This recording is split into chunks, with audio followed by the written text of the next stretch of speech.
Hi, I'm Mary, and I want to tell you about one of the most difficult but also one of the most amazing times in my life. Me and some others had spent a few years getting to know Jesus, and on this particular occasion we went into Jerusalem and everyone was so excited to see him. Like, people were waving palm branches in the air, they were taking off their coats and swinging them around. They were just praising Jesus because they could see how wonderful he was. But within a few days, the crowds turned and was just so desperately sad. Instead of singing his praise, they hurled abuse at him.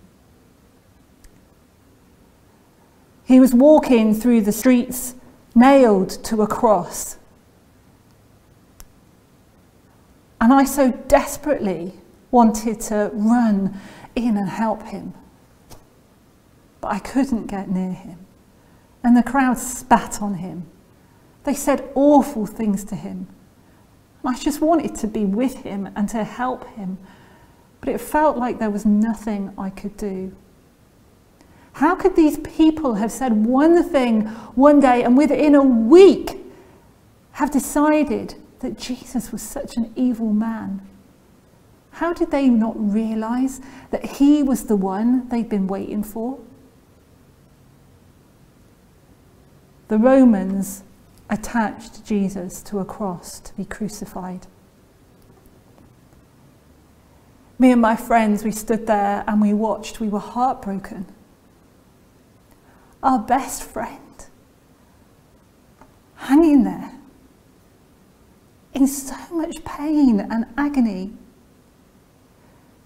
The Roman soldiers, they were playing games at the foot of the cross. They were rolling dice to see who would get Jesus' cloak.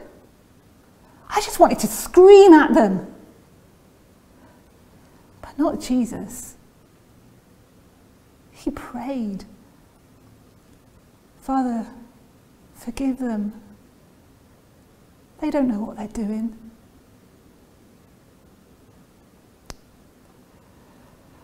Around lunchtime, the sky suddenly got really dark. I've never seen anything like that in my life. A few hours later, we heard this colossal sound, this like mighty kind of ripping sound. Somebody told me later it was the curtain in the temple. It was torn right from the top all the way to the bottom. And then the ground shook like a mighty earthquake underneath us. The rocks split into two.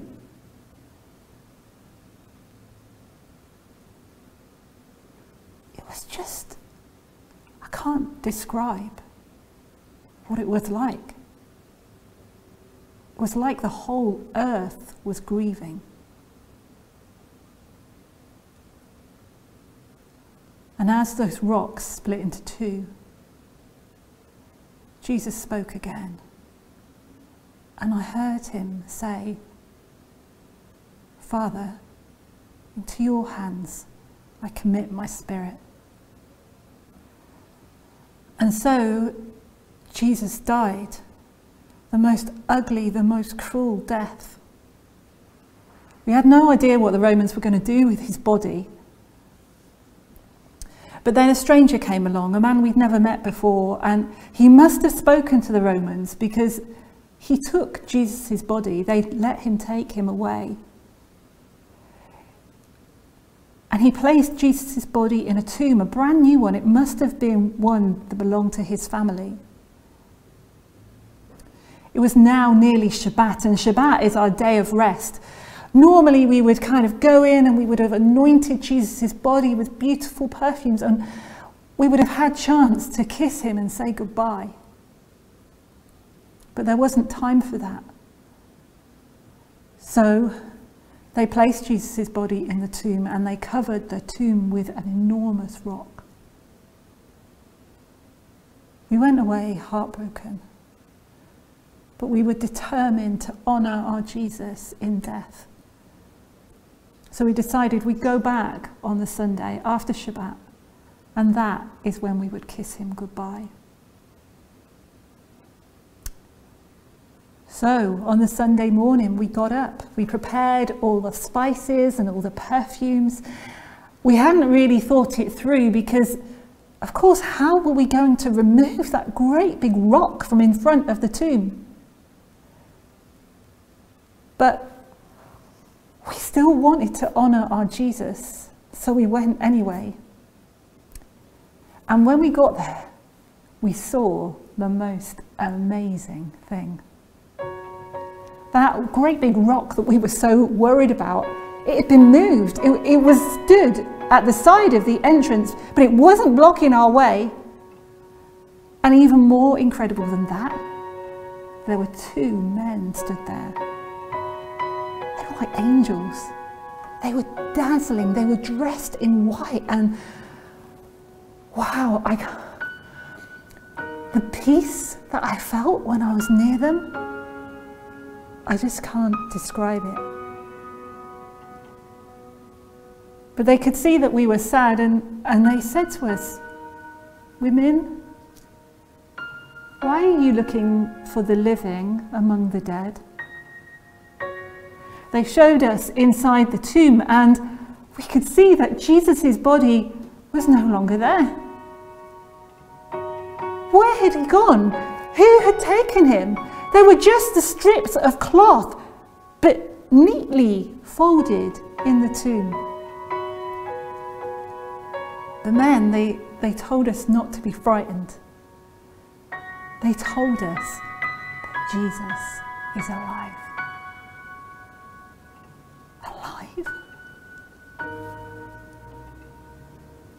Wow. It all makes sense now. Jesus talked to us about this.